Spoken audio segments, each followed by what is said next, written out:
Zeny am'ireo vaovao ny fividianana izay voaraintsika tamin'ity androany ity fa manoloana kosa ny fanoheran'ny mpiasan'ny jirama ny fanomezan'ny fanjakana ny fitantanana ny toby famokarana herinaratra eny Mandrosiza sy Volobe amin'ny orinasa Amerikana Symbion Power dia anatsahatra ny asa iandreketan'ny mpiasan'ny jirama rehetra manerana ny nosy ho amin'ny alatsinainy ho avy izao ary anao sitina eny Soanerana.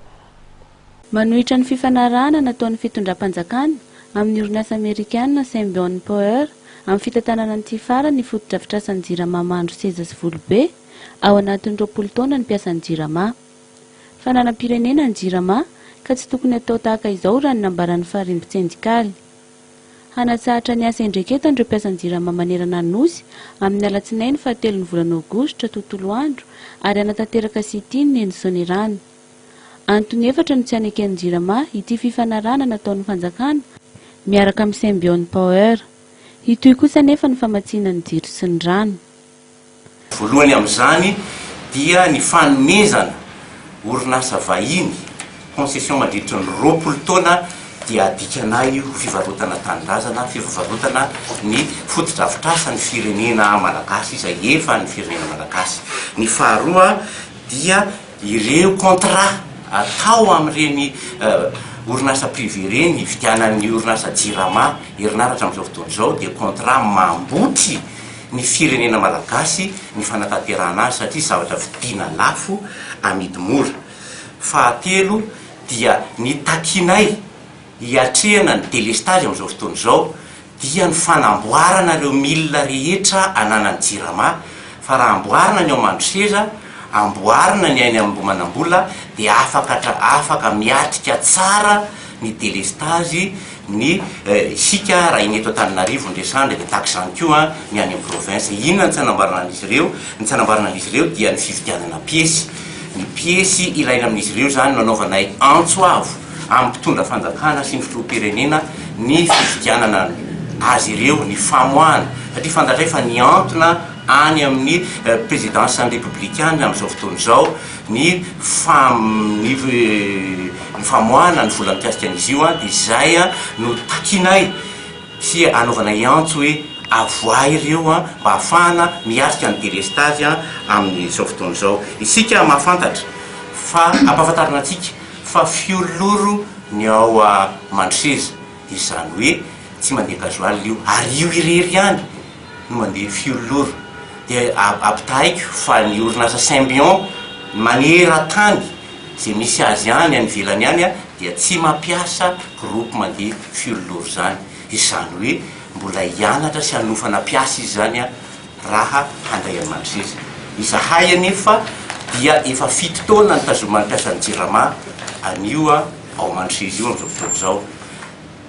Tsy nandeha io teo heninareo tsara fa nijanona tsy nisy nandeha tao fa kosa rehefa nikarakaraina sy namboariny ireo teknisianina malagasy ao anivon'ny orinasa jirama reo dia mamoaka 5 mégawatt izy amin'izao tsika miteny izao. Ny antony iny anoheranay an'io dia mifanohitra amin'ny politika mpanjakana izy io izay manao ny transition énergétique indrindra ny hydraulique. Efa lasa ny appel d'offre hoe aho andreo grand barrage 5 eto Madagasikara efa narefan'ny jirama zany ka raha mivaly ireo dia 5 na 7 taona dia efa afaka mamokatra. Dia rehefa afaka 5 na 7 taona izany dia atao iny ny contrat 20 taona io nefa andoavantsika vola be isa-taona fa ny vola aloha aminy ao anatin'ny herintaona dia mahavita an'ireo piesy ny ao Mandrosiza io. Fanapitehana ny orinasa jirama izay fananam-pirenena ny fanomezana ny orinasa ho tantanana vahiny. Mahakasika ilay groupe dia ireo kojakoja namboarana izany no sisa andrasana ary 12 andro aorian'ny fahazoana izany dia afaka mamokatra herinaratra 70 mégawatt ny eto Mandrosiza raha ny nambaran'ny jirama hatrany.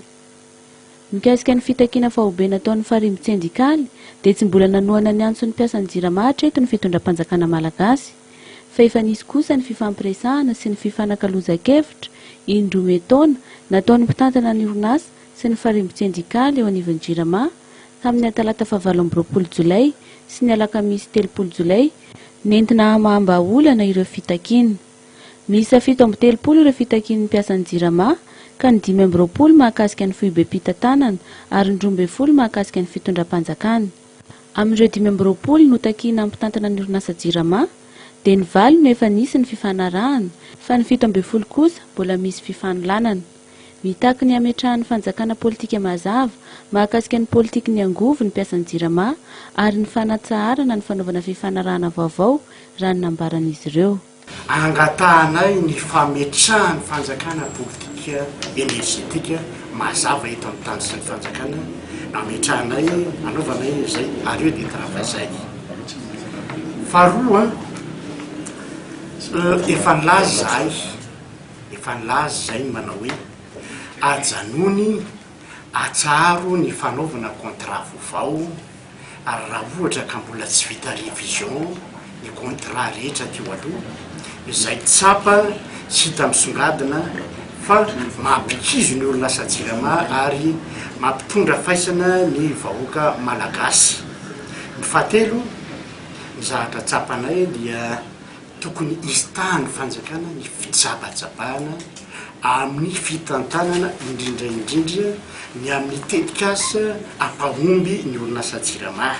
Mangataka ny inspection de travail ny farimbo-tsindikaly eo anivon'ny jirama mba hijery mahakasika ny tsy fahombiazan'ny fifampiraharana teo amin'ny mpitantany jirama sy ny mpiasa. Amin'ny alatsinainy izao no hitondra ny raharaha eny amin'ny inspection de travail ry zareo.